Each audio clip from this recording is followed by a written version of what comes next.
కోదాడలో కర్ల రాజేష్ని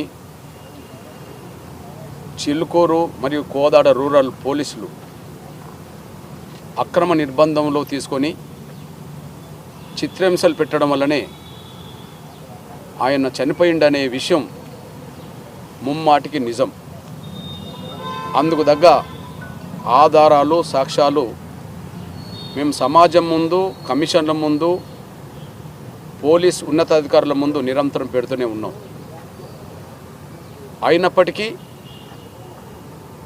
ఎస్ఐని సస్పెండ్ చేయడంలో నిర్లక్ష్యం, ఎస్ఐని కాపాడుకునే ప్రయత్నం రాజకీయ నాయకత్వం, అదే సమయంలో ఉన్నతాధికారులైన పోలీసు అధికారులు ఆయనను కాపాడే ప్రయత్నం చేస్తున్నారు. ఒక స్టేషన్కు ఎస్ఐఏ ప్రధాన బాధ్యుడవుతే ఈ అక్రమ నిర్బంధం చిత్రహింసల కేసులో కూడా A1 ఎస్ఐ అవుతే ఎస్ఐ సురేష్ రెడ్డిని మాత్రం సస్పెండ్ చేయకుండా అక్కడ ఒక బలహీన వర్గాలకు సంబంధించిన సిఐని మాత్రమే సస్పెండ్ చేయడం అంటే ఉన్నత వర్గాలకు సంబంధించిన వాళ్ళ అధికారులను ఉన్నత వర్గాల నాయకులు కాపాడుకుంటారు అనడానికి ఒక సాక్ష్యం. గతంలో అడ్డగూడూరు పోలీస్ స్టేషన్ పరిధిలో మరియమ్మ లాకప్ జరిగినప్పుడు అక్కడ SHOనే ప్రధాన బాధ్యుని చేసి ఒక BC ఎస్ఐనప్పుడు సస్పెండ్ చేశారు. కానీ ఇక్కడ OC ఎస్ఐని కాపాడుకుంటూ BC CIని సస్పెండ్ చేశారు.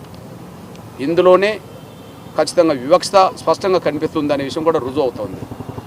ఈ నేపథ్యంలో అక్రమ నిర్బంధం చిత్రహింసలు పెట్టడం వల్లనే ఆయనకు చనిపోవడానికి దారితీసిందని మేము అక్రమ నిర్బంధంలో పెట్టిన చిత్రహింసలకు సాక్షిగా కోర్టుకు హాజరుపరిచే ముందు ఆయనకు కోర్టు ప్రాంగణంలోనే హైకోర్టు అనే ఇంజెక్షన్ ఇచ్చి పంపినరు అనడానికి సాక్ష్యాలు సేకరించాం. అందువల్ల రీపోస్ట్ మార్టం చేయాలని మేము మొదటి నుంచి డిమాండ్ చేసుకుంటూ వచ్చాం. కానీ వెంటనే రీపోస్ట్ మార్టం చేస్తే కర్ల రాజేష్ మీద చిత్రహింసలు గుర్తులు కనిపిస్తాయని, ఆ చిత్రహింసల వల్లనే చనిపోయిందని ఆధారాలు కనిపిస్తాయని ఇప్పటి వరకు రీపోస్ట్ మార్టం చేయకుండా సాక్ష్యాలను కనుమరుగు చేసే కుట్రలో భాగంగా రీపోస్ట్ మార్టం చేయకుండా అడ్డుపడుతూ వచ్చేశారు. అందుకు సాక్ష్యం కనీసం MRPS డిమాండ్ కాదు, డిసెంబర్ 18వ తారీఖు నాడు 2025 డిసెంబర్ 18వ తారీఖు నాడు SC కమిషన్ జాతీయ కమిషన్ కూడా బీబీ నగర్లో ఉండబడే ఎయిమ్స్ వైద్యులతోటే రీపోస్ట్ మార్టం చేయించాలని చెప్పి పోలీసు ఉన్నతాధికారులకు DGP గారికి చీఫ్ సెక్రటరీ గారికి నోటీసులు వచ్చినాయి. డిసెంబర్ 18న నోటీసులు వస్తే ఫిబ్రవరి 18 కూడా దాటిపోయింది. ఇప్పటి వరకు రీపోస్ట్ మార్టం చేయలేదు. మళ్ళీ SC కమిషన్ కోదాడకు వచ్చి 16 తారీఖు నాడు వచ్చి 19న మళ్ళీ నోటీసులు పంపింది.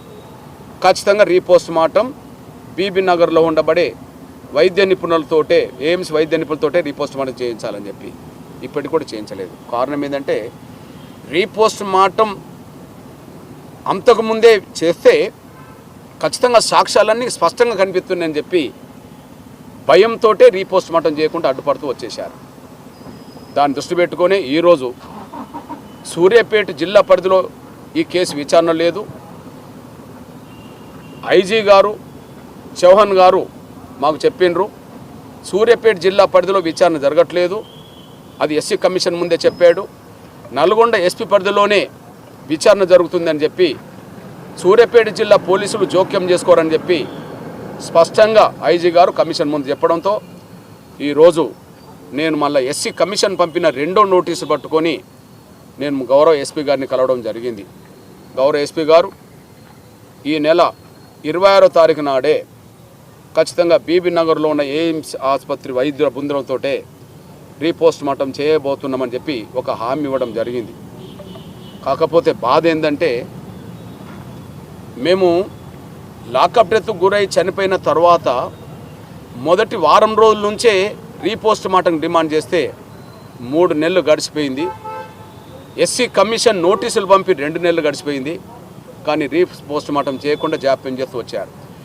రీపోస్ట్ మార్టం చేయకుండా జాప్యం చేయుడు రావడంలోనే ఒక కుట్ర ఉన్నది, సాక్ష్యాలను కనుమరుగు చేసే కుట్ర ఉన్నది.